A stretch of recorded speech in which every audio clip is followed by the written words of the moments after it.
ನಾಳೆ ಕನಕಪುರದಲ್ಲಿ ಜನತೆಯ ಅಹವಾಲು ಸ್ವೀಕರಿಸುವ ಕಾರ್ಯಕ್ರಮವನ್ನು ಹಮ್ಮಿಕೊಂಡಿರುವುದಾಗಿ ಮಾನ್ಯ ಉಪಮುಖ್ಯಮಂತ್ರಿ ಡಿಕೆ ಶಿವಕುಮಾರ್ ಪತ್ರಿಕಾ ಪ್ರಕಟಣೆ.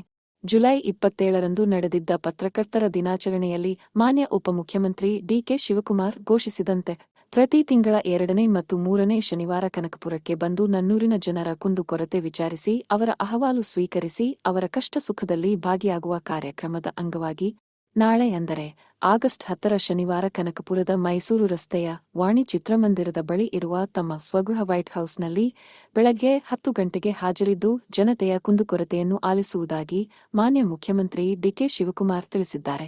ಈ ಕಾರ್ಯಕ್ರಮಕ್ಕೆ ಕನಕಪುರ ತಾಲೂಕಿನ ಜನತೆಯ ಜೊತೆಗೆ ರಾಮನಗರ, ಚನ್ನಪಟ್ಟಣ, ಹಾರೋಹಳ್ಳಿ, ಸುತ್ತಮುತ್ತಲಿನ ಗ್ರಾಮಗಳ ಜನತೆಯೂ ಸಹ ಭಾಗವಹಿಸಬಹುದು ಎಂದು ಸಾರ್ವಜನಿಕರು ಇದರ ಸದುಪಯೋಗ ಪಡೆದುಕೊಳ್ಳಲು ಕೋರಲಾಗಿದೆ. ಪ್ರಜಾ ಭಾರತ ನ್ಯೂಸ್ ಲೈಕ್ ಮಾಡಿ, ಶೇರ್ ಮಾಡಿ. ಪ್ರಜಾ ಭಾರತ ನ್ಯೂಸ್ ಸದಾ ನಿಮ್ಮ ಸೇವೆಯಲ್ಲಿ. ಧನ್ಯವಾದಗಳು.